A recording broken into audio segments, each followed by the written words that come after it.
Recording number 216. Bhagavatam చదువుకుంటూ ఉన్నాము. 4th చాప్టర్లో సెకండ్ పార్ట్లో 851 పద్యం దగ్గర నుంచి చదువుకోబోతున్నాము. విజ్ఞాతుడు మరియు ఇట్లా నేను నీవే గాని వేరు కాదు, నీవు నేనే గాని వేరు కాదు. నీవు నేను అను పదములు అభిప్రాయములను సూచించునే గాని అస్తిత్వములోని సత్యమును సూచింపవు. ఒకడు తన చేతి వంక చూచుకొనుచు ఓ హస్తమా నీవు మంచివాడవు అన్నచో అది నాటకీయ సంభాషణమే గాని తానొకడు హస్తము మరి ఒకటి కాదు కదా. ఎవడైనా తన్ను గూర్చి దేహమును చూపించి నేనని చెప్పును, బల్లపై ఉంచిన మంచినీరమును చూపి ఇది అని చెప్పును, తనకన్నా వేరుగా గుర్తించుచున్నాడు. ఆ నీరు త్రాగి లేచి వెళ్ళబోవచ్చు, నేనును మంచినీరును వెళ్ళి వచ్చేదము అనడు, నేను వెళ్ళి వచ్చేదనని మాత్రమే అనును. అట్లే నేనును నా దుస్తులును కళ్ళజోడు పాదరక్షలు పోయి వచ్చేదము అనడు. ఇచ్చట నేనను పదమును అన్నిటినీ కలిపి వాడును, అందొక్కొక్క దానిని గూర్చి చెప్పునప్పుడు ఇది అను పదము వాడును. దీనిని బట్టి ఈ పదభేదమునందు వస్తుభేదము సత్యము కాదు అని తెలియచున్నది. అన్నిటి యందున్న అంతర్యామి ఒకడే సత్యము, అదియే నిజమైన నేను. అట్లే వ్యక్తుల నడుమ నేను నీవు అను పదములు వాడబడును కనుక నీవు నేనే కాని వేరు కాదు అని విజ్ఞాతుడు చెప్పెను. తెలిసిన వారు నేను నీవు అను మాటల అర్థములోని భేదమును సత్యమని పాటింపరు. అద్దములోని ప్రతిబింబమును మరి ఒక వ్యక్తిగా గమనించి గౌరవాదులు చేయనక్కరలేదని మనకు తెలియను. ఇతర దేహములలోనున్న తన ప్రతిబింబములను గూర్చి ఇది తెలియదు. అద్దములోని బొమ్మ వలనే వ్యక్తుల దేహములు కూడా మనస్సునకే వేరుగాని అస్తిత్వమునకు వేరు కాదు. అజ్ఞానికి నీవు నేను అను భేదము సత్యము. నీవు నా సఖుడైన హంసవు. విజ్ఞాతుడు పై విధముగా బోధింపగా విదర్భరాజపుత్రిననుకొని చింతించుచున్న జీవి చింతల నుండి విముక్తి చెందెను. పూర్వము తాను పురంజనుడనని నమ్ముట కూడా అప్పటి కల్పనయే అని గ్రహించెను. విజ్ఞాతుని సహచరత్వము మరచుట వలన ఇన్ని అనర్థములు కలిగినవని గ్రహించి నవ్వుకొని మరల తానును వానితో చేరి హంసగా వ్యవహరించెను. ఈ కథను వివరించి నారదుడు ప్రాచీన బర్హితో ఇట్లనెను, ఇందు నీకుపదేశించిన రహస్యం ఆత్మవిద్య. ఇది ఆత్మనధిష్ఠించిన విద్య కావున ఆధ్యాత్మ విద్య అనబడును. ఆత్మ అనగా తాను. ఏ జీవికైనను తనకు సంబంధించిన విద్య ఇది. ఇది యథార్థ స్థితి గనుక తత్వ విద్య అని కూడా చెప్పబడును. సులభముగా బోధపడుటకై కథగా ఉపదేశించి తిని. ఈ నారదుని పలుకులు విని ప్రాచీన బర్హి ఇట్లనెను, నీ పలుకులు తెలిసిన వారికి మాత్రము చక్కగా బోధపడును. తెలియని స్థితిలో కర్మలయందు వ్యామోహము చెందియున్న నా బోటి వారికి దర్శనమిచ్చుట ఎట్లు, కనుక ఇందలి సంకేతములను వివరింపుము అని కోరెను. నారదుడు ఇట్లనెను, దేహమే జీవికి పురము. దేహములు నిర్మించుకొను జీవియే పురములను వెదకుచున్న పురంజనుడు. అతడు సృష్టి పరిణామమున పెక్కు దేహములను ధరించి సుఖపడుటకు యత్నించెను.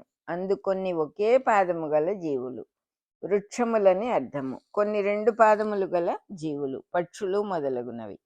కొన్ని 3 పాదములు గల జీవులు, 3 కొమ్మలుగా చీలునట్టి చెట్లు, కొబ్బరికాయ వంటి విత్తనములు గలవియును. కొన్ని 4 పాదములు గలవి, పశువులు మున్నగునవి. కొన్ని 6 పాదములు గలవి, తేళ్లు మొదలగునవి. కొన్ని బహుపాదములు గలవి, జర్రులు మొదలగునవి. కొన్ని పాదములే లేనివి, పాములు జలగలు మొదలైనవి. ఈ రూపభేదములన్నీయు జీవుడు సదుపాయమునకై యత్నించుచు మార్చుకొనుచూ వచ్చినవి. వాని దేహములే ఈ దేహములన్నీయును. వాడు దేహ పరిణామమున ఇన్నిటిలో ప్రయాణము చేసి తుదకు నరదేహమును కనుగొనెను. ఈ పురము హిమవత్ పర్వతమునకు దక్షిణ గల చర్యలలో దొరికినది. మొదటి నరజాతి హిమవంతమునకు బ్రహ్మావర్తమందలి వనమున ప్రారంభమైనది. ఇది శాస్త్ర సత్యము. రాబోవు శతాబ్దులందరి జీవశాస్త్రజ్ఞులు కూడా దీనిని కనుగొనగలుగుదురు. బైబిలు గ్రంథమున ప్రాత నిబంధనలో ఆదాము హవ్వా అను మొదటి దంపతులు చెరించిన ఈదాన్ వనము ఈ ప్రదేశమునే సూచించునని రాబోవు పరిశోధనలలో తేలును. ఇట్లా అన్వేషణ చేయుచున్న జీవియందు దైవప్రజ్ఞ సహచరుడుగా ఉన్నది.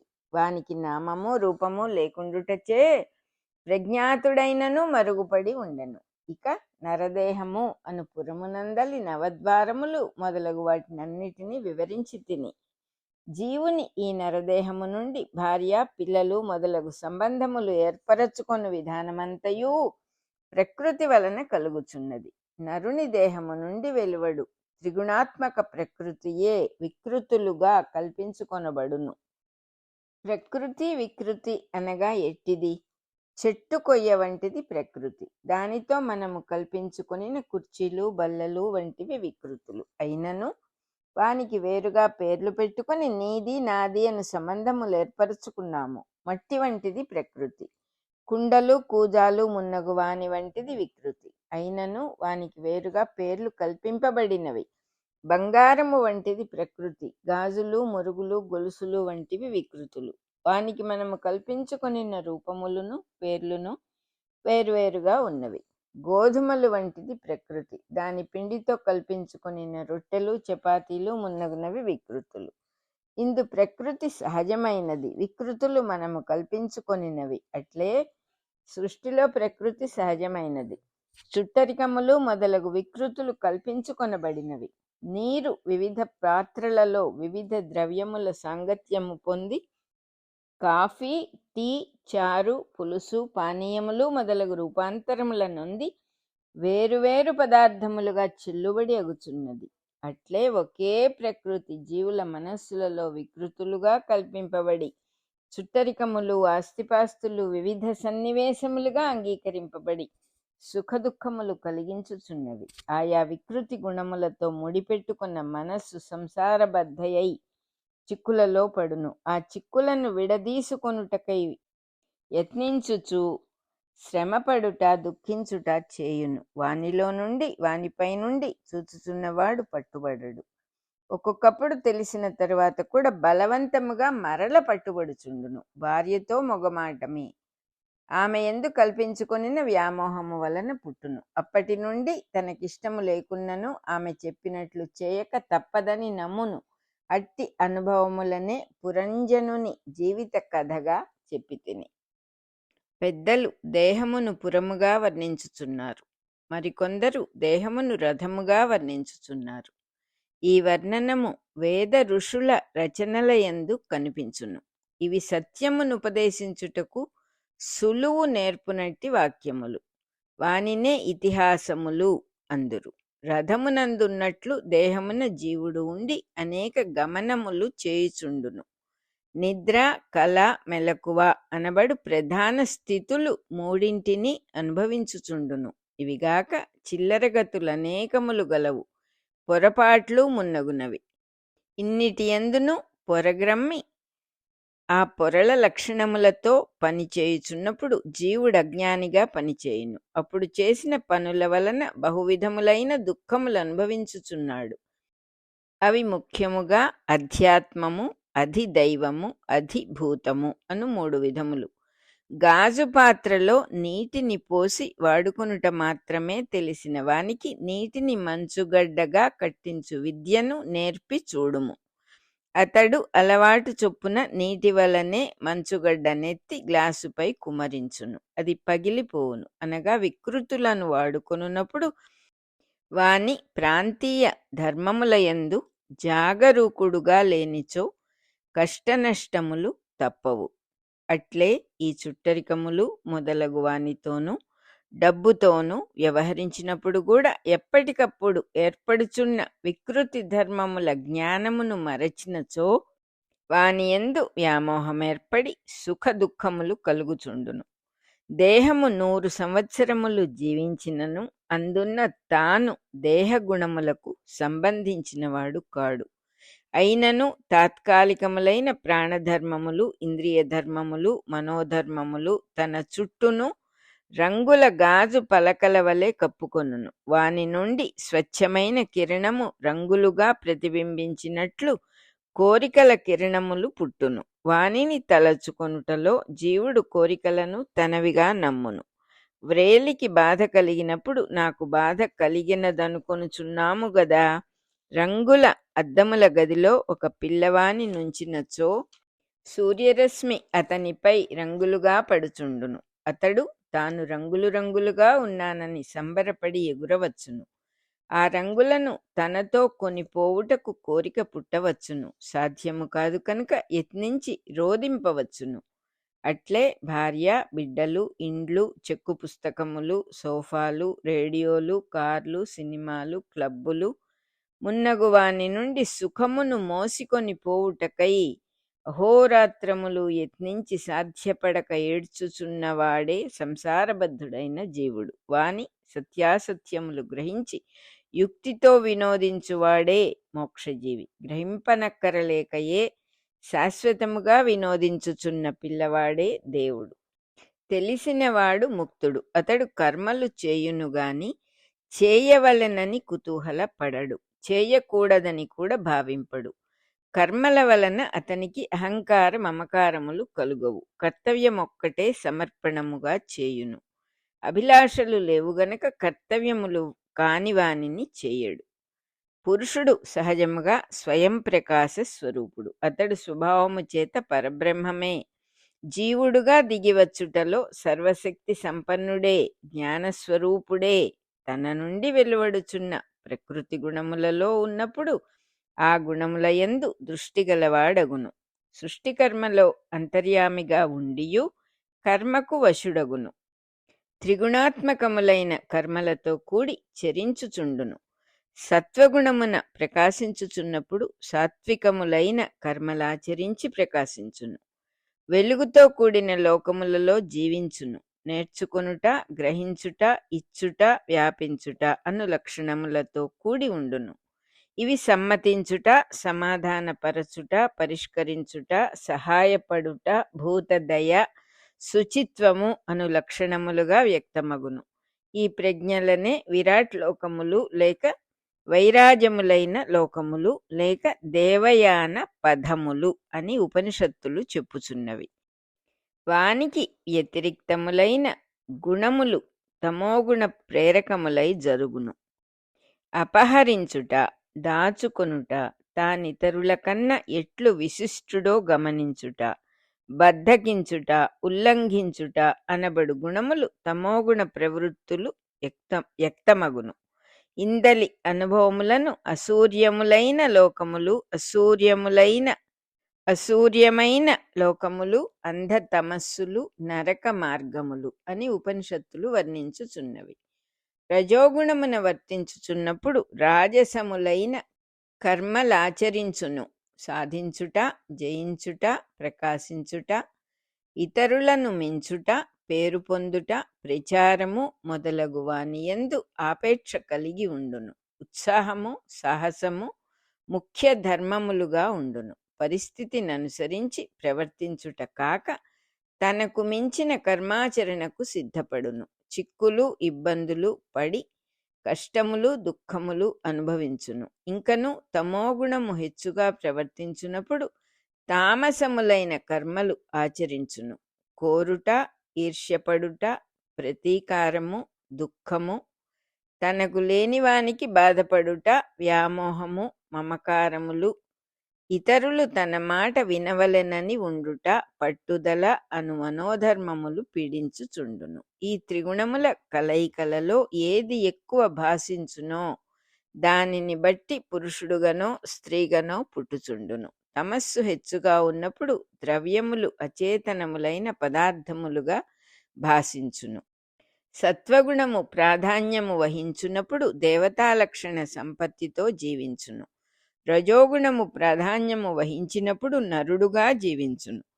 తమోగుణము ప్రధానమైనప్పుడు జంతువుగా జీవించును. ఒకే జీవుడు ఆయా గుణముల ప్రాధాన్యమును బట్టి ఆయా దేహములలో వర్తించును.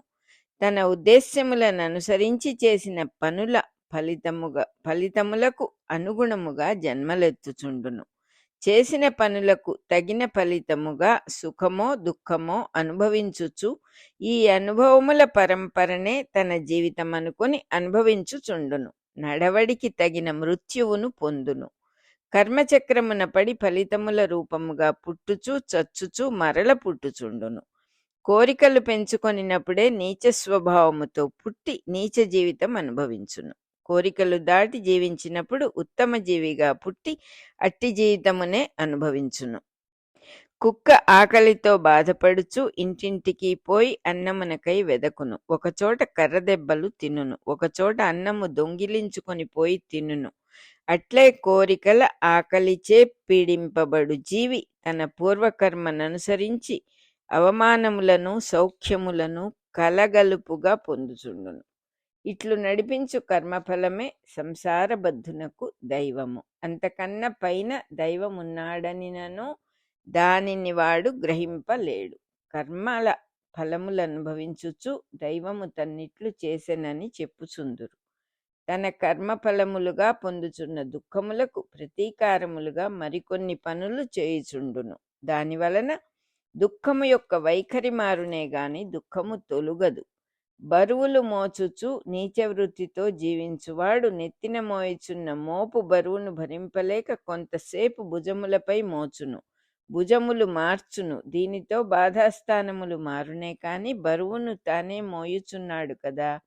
అట్లే దుష్కర్మల ఫలితమైన దుఃఖమును పరిహారము చేసుకొనుటకు మరికొన్ని పనులు యుక్తిగా చేయుటలో దుఃఖానుభవము వైఖరి మారుచున్నదే గాని దుఃఖము తప్పుటలేదు. ఇట్లా అనుభవించు దుఃఖములు ముఖ్యముగా 3 విధములు. ధనార్జనకై పడు దుఃఖము, భార్య నిమిత్తమై పడు దుఃఖము, బిడ్డల నిమిత్తమై పడు దుఃఖము. దీనినే ధనేషణ, దారేషణ, పుత్రేషణ అను ఈషణత్రయముగా పెద్దలు చెప్పుదురు. ఈషణ అనగా వెదకుట, తడవుకొనుట, దున్నుకొనుట. దుఃఖములను కలిగించు కర్మలు తన కోరికలచే కల్పించుకొనినవి. దుఃఖ ప్రతీకారమునకై చేయు కర్మలు కూడా తాను కల్పించుకున్నవే కాని తన కర్తవ్యములోని భాగములు కావు. ఈ 2 విధములైన కర్మలు తన అభిప్రాయములపై నమ్మకములపై ఆధారపడి ఉండును గాని పరిస్థితులపై వాస్తవికతపై ఆధారపడి ఉండవు. కనుక తాను సృష్టించుకున్న మాయా ప్రపంచమే దుష్కర్మ. ఇవి 2 విధములైన కలల వంటివి. తనకొక కల వచ్చినట్లు కలవచ్చుట వంటివి. కలలో కల. వాని వలన తన కర్మవాసనలు తొలగింపబడుటకు వీలు లేదు. ఆ నెలలో తనకు జీతము చాలదని ఒకడప్పు చేసెను. దానిని తీర్చుటకై మరి ఒకని దగ్గర మరల అప్పు చేసెను. అది తీరదేమో అని దిగులుపడి 3వ చోట మరికొంత పెద్ద మొత్తము అప్పు చేసెను. దానిలో కొంత భాగముతో 2వ అప్పు తీర్చెను. 3వ అప్పు తీరుటకు ఆ మిగిలిన డబ్బుతో గుర్రపు పందెములు ఆడెను, ఓడిపోయెను. ఇట్లప్పులు మార్చుటలో అప్పులు తీర్చుట తన కోరికగా ఉన్నది గాని స్వభావముగా ఏర్పడలేదు. ఇట్టి పద్ధతిలో అతని అప్పు చేయు స్వభావము క్షాళనమగుటకు తావులేదు. తన ఉద్దేశ్యములతో చేయు పనులు నడిపించు జీవితము స్వప్నము వంటిది, జూదము వంటిది. తన ఉద్దేశ్యములు అసత్యములు కనుక అవి నడిపించు జీవితము మాయా జీవితము. ఇట్టి కర్మలు ఎట్లును సత్యములు కావు గదా. వాని ఫలితములను పోగొట్టుకునుటకు మాత్రము ప్రయత్నమెందులకు అని సందేహము కలుగవచ్చును. ఈ దేహమే ఉన్నట్లు కనిపించు స్థితి తప్ప ఉన్నది కాదు కదా. ఇక దాని నుండి పుట్టు దుఃఖమును మాత్రము పోగొట్టుకొనుటకు యత్నమేలా అని వాదించువారు ఉండవచ్చును. కానీ ఇందు మరి ఒక సత్యము ఇమిడి ఉన్నది. ఇన్ని ప్రయత్నములకును మనస్సు సిద్ధపడుచున్నదెందులకు? సుఖపడవలనని భ్రాంతితోనే కదా. సుఖమునకై అసత్య ప్రయత్నము చేయుచున్నదనగా సత్య ప్రయత్నమని మరి ఒకటి ఉండవలెను. సత్యమైన సుఖము లేనిచో సుఖము కొరకై అసత్యమైన భ్రాంతి మాత్రం ఎట్లు పుట్టును? దొంగ నోట్లను అచ్చువేయుచున్నారనగా మంచి నోట్లు ఉన్నవి అని తేలుచున్నవి. సుఖము సత్యము కానిచో దాని కొరకై భ్రాంతి ఉండదు, అసత్య ప్రయత్నములు కూడా ఉండవు. కోరికననుసరించి కల వచ్చును. కల నుండి మెలకువ వచ్చినప్పుడు కల అసత్యమని తెలియును. అటుపైన సత్యప్రయత్నము చేయును. మరియు స్వప్నమున కోరికలు తీరినట్లు కనిపించినచో అది మెలకువ వచ్చిన వెనుక కూడా జ్ఞప్తి ఉండును. అటుపైన స్వప్నము కలిగినదని తెలియుట, దానిని విడిచి వేరుగా పని చేసుకొనుట జరుగుచున్నది. అట్లే నిజమైన జ్ఞానము కలిగిన వెనుక భార్య, బిడ్డలు, ధనము అనబడు భావములు తన బుర్రలో పుట్టినవే గాని బాహ్య వ్యక్తుల దేహములలో లేవు అని తెలియను. అటుపైన చేయుచున్న కర్మలు కేవల కర్మలే గాని తన బుర్రలోని భావములపై ఆధారపడినవి కావు. ఇట్టి సత్కర్మలు తన్ను బంధింపక సత్యస్థితి యందు నిలుపును. భార్య బిడ్డలు కలిగి ఉన్నను అవి పేర్లే గాని ఆ వ్యక్తుల యందు అంతర్యామి ఒక్కడే ఉండును. మన మిత్రులలో సుబ్బారావు, వెంకట్రామయ్య మున్నగు పేర్లు ఆ వ్యక్తుల శరీర ధాతువులలో ఉండవు. రక్త పరీక్ష చేయించినను అందు సుబ్బారావు ఉండడు. అట్లే మిత్రులు మున్నగు వారి యందు అంతర్యామియే ఉండును. ఇక తన మిత్ర ధర్మములు కేవల కర్తవ్యములై తన సాధనకు ఉపకరించును. మన రికార్డింగ్ నెంబర్ 216 అయిపోయింది. 4th చాప్టర్ 2nd పార్ట్లో 851 పద్యం దగ్గర నుంచి మనం ఇప్పుడు 864 పద్యాల వరకు చదువుకున్నాం.